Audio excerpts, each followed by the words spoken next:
Hello बच्चों, आज हम करने वाले हैं वर्कशीट नंबर 11 से लेकर देखते हैं कितनी तक होती हैं।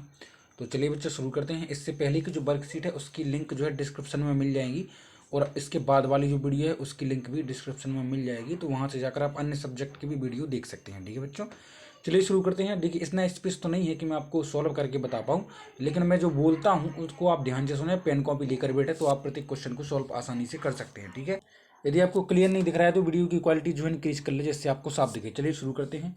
सबसे पहले आपको दिया गया है कि परिमेय संख्याओं का जो है गुणा करना है। आपको परिमेय संख्याओं का गुणा याद रखना। ठीक है, परिमेय संख्या मतलब जो x plus p y q के फॉर्म में होती है उनका गुणा करना है।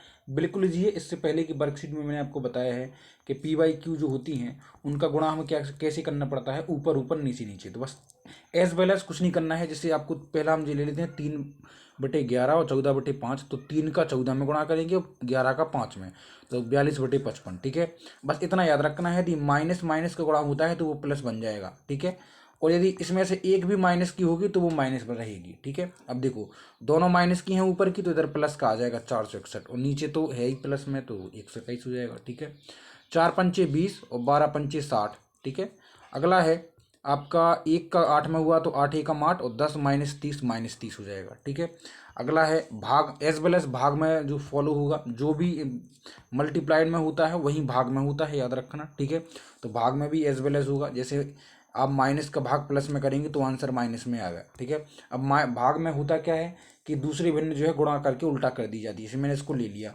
तो 1/8 है, तो गुणा लगा के जैसे 3/4 है तो 4/3 कर देंगे, तो 4×1 = 4, 8×3 = 24, तो इधर आ गया ना। ठीक है, बस इसी तरह से आप फॉलो करते जाएंगे और पूरी जो है आप अपनी खुद सॉल्व करें। आई होप कि आप खुद सॉल्व करेंगे तो बहुत बढ़िया होगा। ठीक है, अच्छा अब प्रयास कीजिए। मैं आपको पहले क्या दिया गया है, एक आयतकार पार्क की लंबाई है 183/5 मीटर और एक चौड़ाई है 50/3 मीटर है। पार्क का क्षेत्रफल ज्ञात करें। तो देखो, आयत का क्षेत्रफल होता है लंबाई गुणा चौड़ाई। लंबाई ये दी है, चौड़ाई ये दी, इन दोनों का हमने गुणा कर लिया तो आंसर आ गया 9150/15। 15 को भाग देंगे तो आ जाएगा 610 मीटर स्क्वायर। अब क्षेत्रफल में स्क्वायर लगता है इसलिए मीटर स्क्वायर लगा दिया। एक हवाई जहाज में 1 घंटे में 1020 किलोमीटर की दूरी तय करता है, तो 25/6 घंटे में। तो जब 1 घंटे में इतनी, तो इतने घंटे में तो गुणा कर देंगे बच्चों। तो देखो मैंने इधर गुणा कर दिया है। गुणा करने पर 25,500/6, तो 6 से भाग देंगे तो 4250 आ जाएगा। किसी कमरे का क्षेत्रफल आपको दिया गया है और चौड़ाई दी गई है, आपको लंबाई निकालना है। तो बच्चों चौड़ाई में यदि हम लंबाई से भाग दें तो आपकी चौड़ाई, लंबाई से भाग दें क्षेत्रफल में चौड़ाई निकलती है, और यदि हम चौड़ाई से भाग दें तो लंबाई निकल जाती है। यहाँ हमें चौड़ाई दी है तो आप इसमें इसको भाग दें। देखो मैंने इधर दिया है 261/4 भाग है 19/3, तो गुणा लग के दूसरी भिन्न हो जाएगी उल्टी। ठीक है, और आप जब डिवाइड देंगे तो आपका आंसर आ जाएगा 10.3 मीटर जो है आपकी चौड़ाई होगी। यदि एक 143/2 मीटर लंबे तार को 26 टुकड़ों में काटा जाए तो प्रत्येक टुकड़े की लंबाई क्या होगी। तो बच्चों इस तरह से क्वेश्चनों को हम भाग के माध्यम से सॉल्व करते हैं कि जैसे आपको कितनी भी बड़ी छड़ी दे दी जाए 10 मीटर लंबी और 2-2 मीटर, क्या मान लो कि आपको टुकड़े मतलब 5 टुकड़े काटना है समान लंबाई के, तो प्रत्येक टुकड़ा कैसे कितना 2 मीटर का होगा। कैसे 10/5 कर दिया तो 2 आ गया। उसी को फॉलो करते हुए मैंने इधर सॉल्व किया है, तो आप देख सकते हैं। आप भी सॉल्व करें अपनी पेन कॉपी पर। वर्कशीट नंबर 12 में हम समझ लेते हैं परिमेय संख्याओं की समझ के लिए आकलन। देखो तुल्य भिन्न में आपको बताऊं, तुल्य भिन्न कुछ नहीं होती है। जैसे 2/5 है, ठीक है, 2/5 अगर मैं इसकी तुल्य भिन्न बनाऊं तो उसको 2 से गुणा कर दूं दोनों को, तो 2 दूनी 4 और 5 25, सॉरी 2 दूनी 4 और 2 पंचे 10, तो ये तुल्य भिन्न हो गई। अब मैं इसी को 3 से गुणा कर दूं, ठीक है, 2 तिया 6 और 5 ती 15, तो ये तुल्य भिन्न हो गई। मतलब कुछ नहीं है, इक्वल होती है। यदि हम उनको काटें तो बिल्कुल जो सूक्ष्म भिन्न भिन्न होती है छोटी, वहीं आ जाएगी। ठीक है, अगर बड़ी भिन्न को काटते हैं तो तुल्य भिन्न के पैटर्न में जमाना है तो पहले इधर 1 से गुणा है, फिर 2 से, 3 से, 4 से, 5 से और 6 से। ठीक है, इनको जोड़िए। अब जोड़ना तो उसके पहले भी अपन ने कर लिया है। पहले तो जो विषम भिन्न है, मिश्र भिन्न है, तो विषम भिन्न में बदलेंगे। जैसे 6×4 = 24, एक 25/6, और इसको बदल लिया हमने तो इधर। अब देखो दोनों को हमने किस तरह सॉल्व किया। बस एक बात याद रखना है, जब प्लस है और माइनस के अंदर कोई कोष्टक है तो प्लस माइनस माइनस ही आएगा। तो इधर प्लस है इधर माइनस है, तो देखो मैंने इधर माइनस लगा दिया, लगाया कि नहीं, इसमें देखो बीच में। तो बस अब माइनस के 100 और माइनस के 186, तो हो जाएंगे 286 माइनस के। क्यों, माइनस के भी हैं और जे भी माइनस के हैं। तो मान लीजिए 2 रुपये भी देना है और 4 रुपये भी देना है, तो टोटल 6 रुपये देना है। ठीक है, मैंने अच्छे से समझाया है इससे पहले की वर्कशीट में, तो आप उनको ध्यान से देख लें। इसका न्यूनतम रूप क्या होगा, न्यूनतम मतलब इसको काट दिए 16 से, इसको आप काट दीजिए 12 से। 12 चौक 48 और 12 पंचे 60। जितनी बड़ी संख्या से काटेंगे उतना ही जल्दी कट जाएगा। वैसे तो ये 2 से भी कट रहा है यदि आप, लेकिन अगर जितनी बड़ी संख्या से काटेंगे जल्दी कट जाएगा उतना। ठीक है, अगला क्वेश्चन है 1/2 के समतुल्य 3 परिमेय संख्या लिखी। तो इसमें 1 से गुणा है, फिर इसमें 2 से गुणा कर दिया, 3 से, 4 से। अगर पूछता 10 परिमेय तो 4 के बाद 5 से, 6 से, 7 से, दोनों में गुणा करते जाएंगे तो आपकी तुल्य भिन्न बनती जाएंगी। अगला है इनका गुणा करिए, वेरी इजी है। 4 पंचे 20 प्लस का आ जाएगा क्योंकि दोनों माइनस में है, और नीचे नीचे ऊपर ऊपर को गुणा कर देंगे। अब इसमें भाग दीजिए, तो भाग भी बिल्कुल इजी प्रोसेस है। 3/7 इसको गुणा लगा के मैंने उल्टा कर दिया तो 21/55 हो गया। अब जो है आपका क्यों माइनस में आ गया, क्या 63/385 है क्या है। ठीक है, अब देखो बच्चों माइनस में इसलिए आया क्योंकि इधर अगर एक प्लस की है और एक माइनस की है तो आंसर माइनस में ही आएगा। ठीक है, अगला है इसको परिमेय संख्या पर निरूपित करें। मैंने आपको बताया कि जितने हर नीचे हैं, हर जो होगा नीचे उतने ही हम खंड कर लेते हैं। तो देखो 1 से लेकर 0 से लेकर 1 तक के हमने 4 खंड कर लिए हैं। ठीक है बच्चों, 4। अब चारों में मैंने बताया है कि अब इधर 1 2 3, अब यहाँ जो है आपका -3/4 है, दिख रहा होगा आपको। ठीक है, मैं इसको और बड़ा कर देता हूँ जिससे आपको क्लियर दिख जाए। अगला क्वेश्चन क्या है, घातांक पे आधारित है, वर्कशीट नंबर 13 घातांक। तो घातांक में कुछ क्या है, नियम होते हैं 4-5, वो समझना जरूरी होता है। देखो मैं आपको पहले बता दूं कि जो नीचे वाला होता है वो होता है आधार।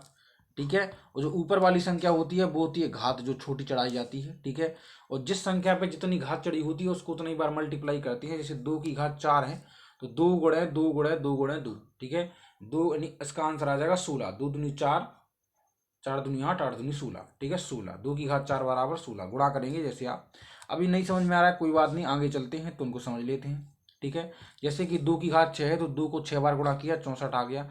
और अगर किसी को हमें घातांक में बदलना है तो हम जो है गुणनखंड विधि से भाग में अभाज्य गुणनखंड विधि से घातांक में ही बदल सकते हैं। 81 है तो 81 का अभाज्य गुणनखंड इधर निकाला तो कितने बार है, 3 3 3 3 है ना। तो 3 को 4 बार गुणा करेंगे तो 3 की घात 4। ठीक है, बस उसी तरह इसको भी फॉलो किया है, आप इसको देखते जाएं ध्यान से। अब इधर भरना है। ठीक है, इसका मान ज्ञात करें तो 4 की घात 3 मतलब 4 गुणे 4 गुणे 4, 4 चौका 16, 16 चौका 64, तो 64 आ गया।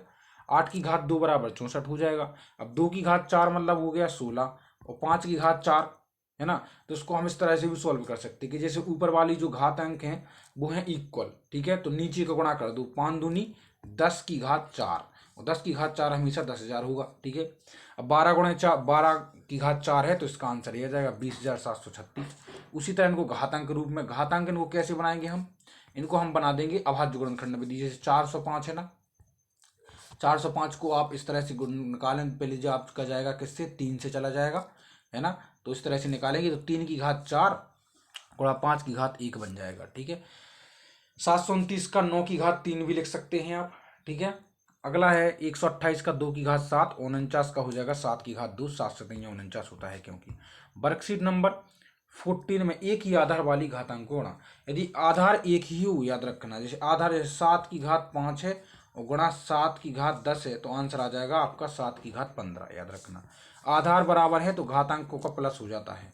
तो चलिए हम इसको सॉल्व करते हैं। ठीक है, जैसे 7 की घात 4 और 7 की घात 3 है तो आंसर आ गया 7 की घात 7। ठीक है, क्यों, क्योंकि हमने आधारों को क्या कर दिया, प्लस कर दिया। दूसरा है 2 की घात 6, 2 की घात 8 तो आंसर आ गया 2 की घात 14। आधारों घातांकों को क्या कर दिया, प्लस कर दिया है। 5 की घात 5, 5 की घात 9, 5 की घात 14 आंसर आ गया। 1 की घात 4, 1 की घात 5 तो 1 की घात 9। इस तरह से आप भी इसको सॉल्व करें, ध्यान रखना आपको भी सॉल्व करना चाहिए। आप पेन कॉपी लेकर बैठे जिससे आपका भी जो बौद्धिक क्षमता का विकास हो। ठीक है, अब देखिए यदि एक ही आधार हो, लेकिन अभी गुणा में था तो जो घातांकों का हो रहा था प्लस, लेकिन यदि अभी भाग होगा तो घातांकों का क्या होगा, घटाना। याद रखना क्या होगा, घटाना। जैसे कि 5 की घात 8 लिया मैंने, उधर भाग में है 5 की घात 4 तो देखो 8 में से 4 घट जाएगा, आंसर आएगा 5 की घात 4। ठीक है, इसी आधार पर हमने इनको सॉल्व किया है तो आप देख लें। 10 की घात 8 भागे 10 की घात 3 तो आंसर आ जाएगा 10 की घात 5। 10 की घात 5 भागे 10 की घात 3 तो आ जाएगा 10 की घात 3। क्यों, 6 में से 5 घटे, घातांकों का घटाना हो जाता है। ठीक है, उसी रूप से आप इनको देख लें और आप भी अपनी पेन कॉपी में इसको सॉल्व करें। ठीक है, अगला है वर्कशीट नंबर 15। वर्कशीट नंबर 15 में क्या कहा गया है कि यदि एक घात अंदर हो कोष्टक के और एक घात हो बाहर, जैसे मैंने लिख दिया 10 की घात 4 और इधर मैंने दे दिया 5, तो आंसर आ जाएगा 10 की घात 4 पंचे 20। क्यों? एक घात इनका गुणा हो जाता है, क्या हो जाता है? गुणा। 4 पंचे 20, तो आंसर आ जाएगा 10 की घात 20। इसी आधार पर मैंने इनको सॉल्व किया है, तो आप भी देख लें और समझ लें ध्यान से, ठीक है। 3 की घात 2 और 3 की घात 4 है, तो 3 की घात 8 आ जाएगा। 2 6 की घात 20 इधर आ जाएगा। 4 3 दूनी 6, एक घात अंदर एक घात बाहर है। तो इस तरह से आप इसको भी सॉल्व कर लेंगे, ठीक है बच्चों। और प्रयास कीजिए। इसमें है, हाँ इसमें है कि यदि घातांक जो है इक्वल है और आधार अलग अलग हैं, जैसे कि अगर मैंने दे दिया 7 गुणे 8 और घातांक है इधर 4 और इधर भी 4, तो इनका गुणा हो जाएगा 7 अट्ठे 56 की घात 4। ठीक है बच्चों, इस तरह से आप इनको सॉल्व कर दें, ठीक है। अब है आपका प्रयास कीजिए। हाँ इसमें है, देखो अगर घातांक अलग अलग हैं ना, घातांक एक जैसे हैं और बटे में है यानी भाग में है संख्याएं, तो कुछ नहीं होने वाला, ज़्यादा कुछ नहीं होगा। जैसे 5/8 घातांक अलग अलग हैं, ठीक है। इधर भी 4 है इधर भी 4 है, तो आंसर आ जाएगा 5/8 को कोष्टक में करें, एक ही घात चढ़ा दें, बस इतना ही करना है। एक ही घात जो दोनों में थी वो एक ही चढ़ जाएगी। तो इस आधार पर मैंने इनको सॉल्व किया है, आप देख लें और समझ लें, ठीक है। तो इस वीडियो में इतना ही। नेक्स्ट वीडियो में मैं आपको बताऊँगा वर्कशीट नंबर 15 से 20 तक की। टेक केयर बच्चों।